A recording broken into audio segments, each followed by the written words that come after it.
Ei, hola, bon dia. No sé vosaltres, però jo estic colorant una mica la revolució, eh? Sí. Ja tenim 2 infiltrats. El cos policial, en Marlo segur, però la Hitch tinc dubtes. No, però estic content perquè en Marlo, l'havíem vist a la primera temporada, al final, just quan es descobreix que l'Annie és la titana, em va semblar que era un bon nano. Un bon nano que estava frustrat perquè estava dins d'un lloc corrupte.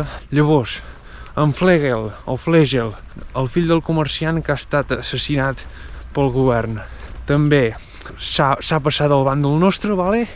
I té allà tot un veïnat, ara és el seu jefe.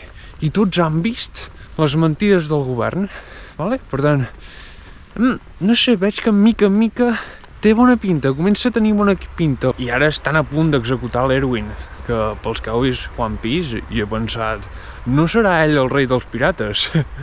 És que literalment li han preguntat últimes paraules abans de morir, saps? No, però no em crec que l'executin. No crec que es mori, perquè, no sé, té molts dasos a la màniga aquest de l'Erwin, i encara a últim moment va i es converteix en tità, així, davant de tots.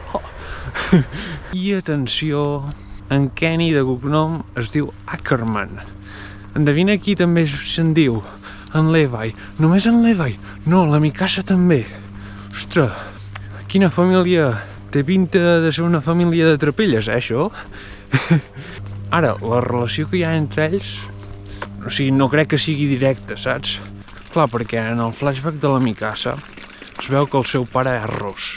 Per tant, si de cas seria per part materna, cosins. Jo veig que tindria sentit que en Levi i la Mikasa fossin cosins, em sembla acceptable.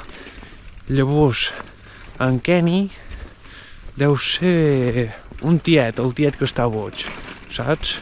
I parlant de relacions familiars, la història. Com pot ser que sigui tan clau ella i el seu pare no? Què, li ve de part de mare la reialesa? Que segur que està morta. Perquè on estan anant ella i l'Eren? On els estan portant? A la granja de la seva infància? No crec. Potser en una presó. Però no sé. No estic inspirat, no tinc cap idea així de dir uah, segur que poden anar allà. No. Bueno, ja hi rumiaré. Vinga, ens veiem al següent episodi. Vagi bé.